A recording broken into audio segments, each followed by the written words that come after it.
Hello dear students, myself doctor Lovleen Kashyap from department of काई चिकित्सा।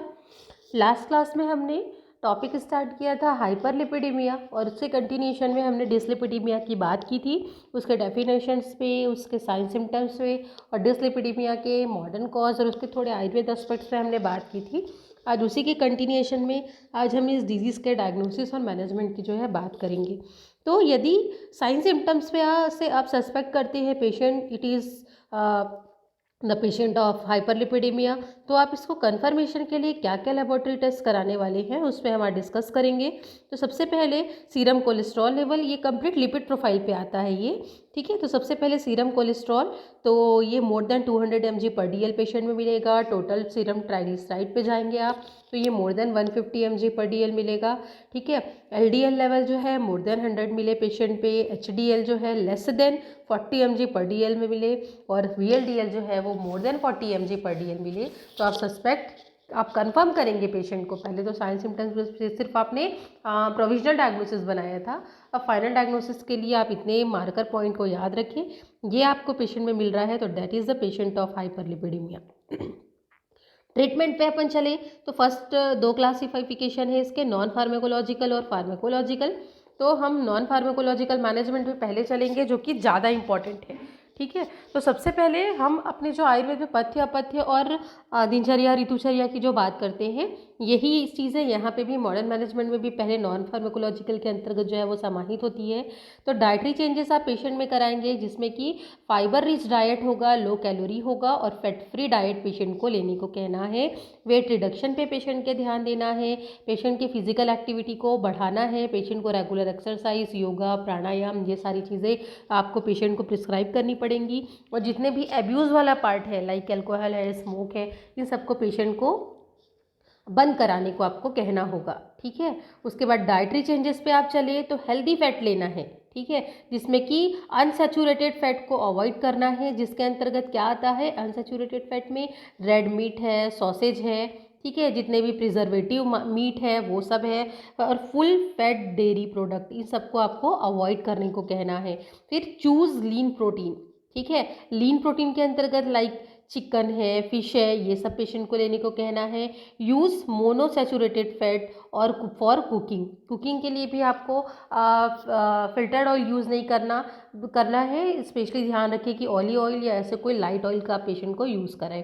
फिर ट्रांस फैट को भी अवॉइड करना है, जिसमें क्या आता है फ्राइड फूड है, जैसे फ्रेंच फ्राइज़ है, ये सारी चीज़ है, कुकीज़ है, स्नैक्स है, जो हम डीप फ्राइड चीज़ें खाते हैं, that is comes under trans fat, तो ये सभी पेशेंट को अवॉइड कराना है। फिर eat more omega 3 fatty acid like salmon, fish, walnut में सबसे ज़्यादा होता है ओमेगा 3 फैटी एसिड, तो ये पेशेंट को इनटेक करने को कहना है। फिर फाइबरस डाइट लेना है, जिसके अंतर्गत क्या आता है ओट्स है, वेजिटेबल है, फ्रूट है, ब्रेन है, ये सब जो है पेशेंट को फाइबर रिच डाइट जो है पेशेंट को आपको लेने को कहना है।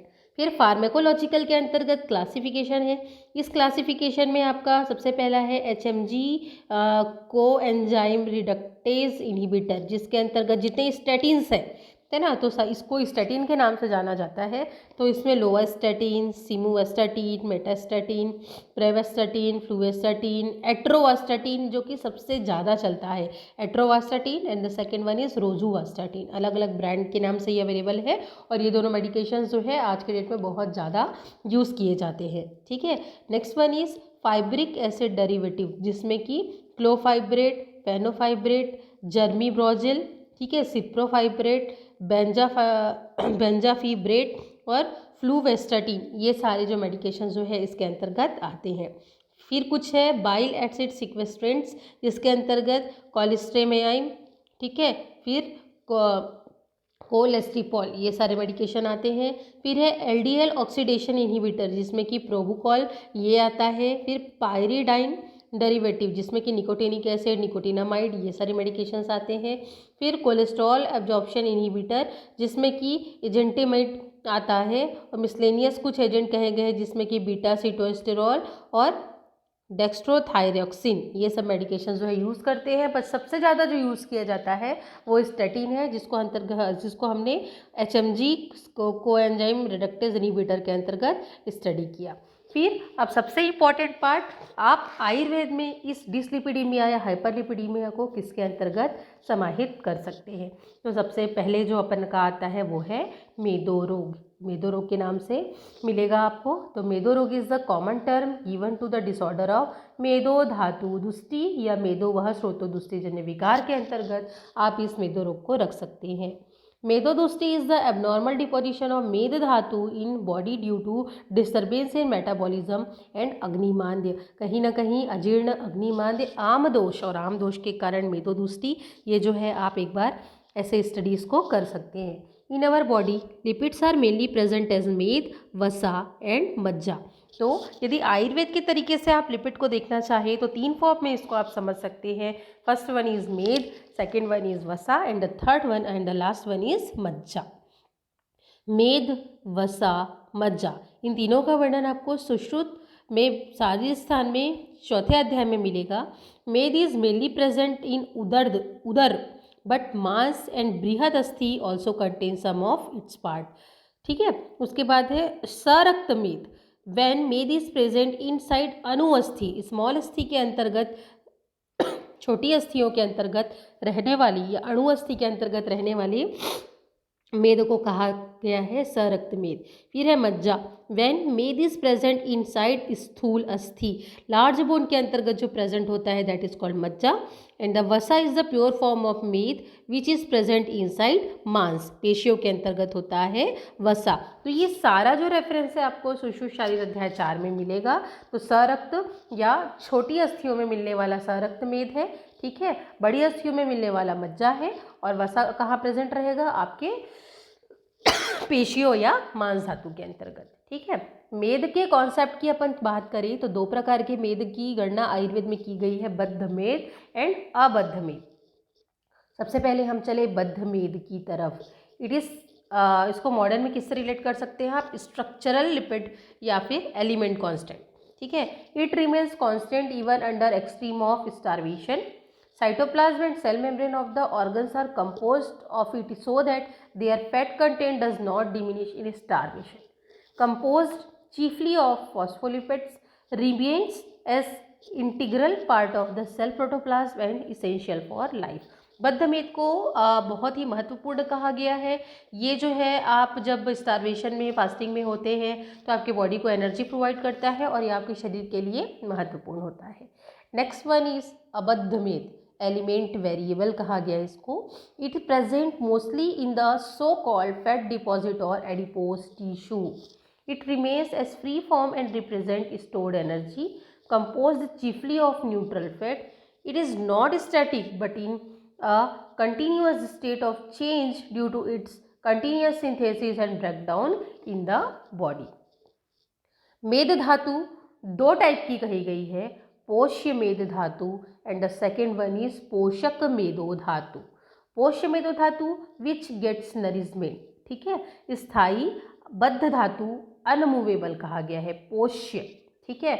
And the next one is पोषक।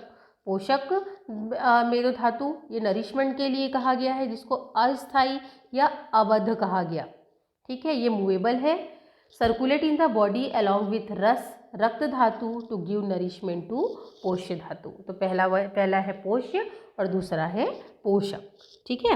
पोष्य को स्थायी कहा गया, बद्ध धातु कहा गया, और पोषक को अस्थायी और अबद्ध कहा गया। तो इस क्लासिफिकेशन को भी आप ध्यान रखेंगे, ठीक है।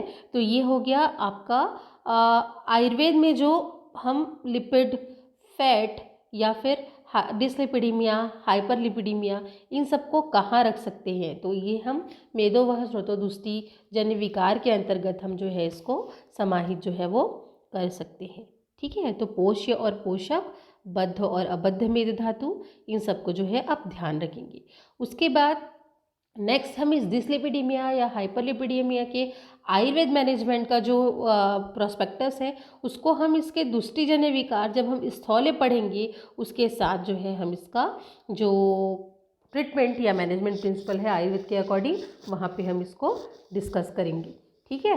तो मेदोवह स्रोतोदुष्टिजन्य विकार के अंतर्गत आपको इस डिसलिपिडीमिया या हाइपरलिपिडीमिया को समाहित कर सकते हो आप, ठीक है। और इसके कॉम्प्लिकेशन के तौर पे एक व्याधि आएगी धमनी प्रतिचय, जिसको मॉडर्न के अकॉर्डिंग आप एथेरोस्क्लेरोसिस, आर्टेरियोस्क्लेरोसिस को रख सकते हैं, जो कि फ्यूचर में आगे जाके आपके कार्डियक डिसऑर्डर, स्ट्रोक, इन सब डिजीज़ को जो है उत्पन्न करता है, ठीक है। तो आज जो हमारा टॉपिक है उसको हम यहीं पे क्लोज करते हैं। Thank you.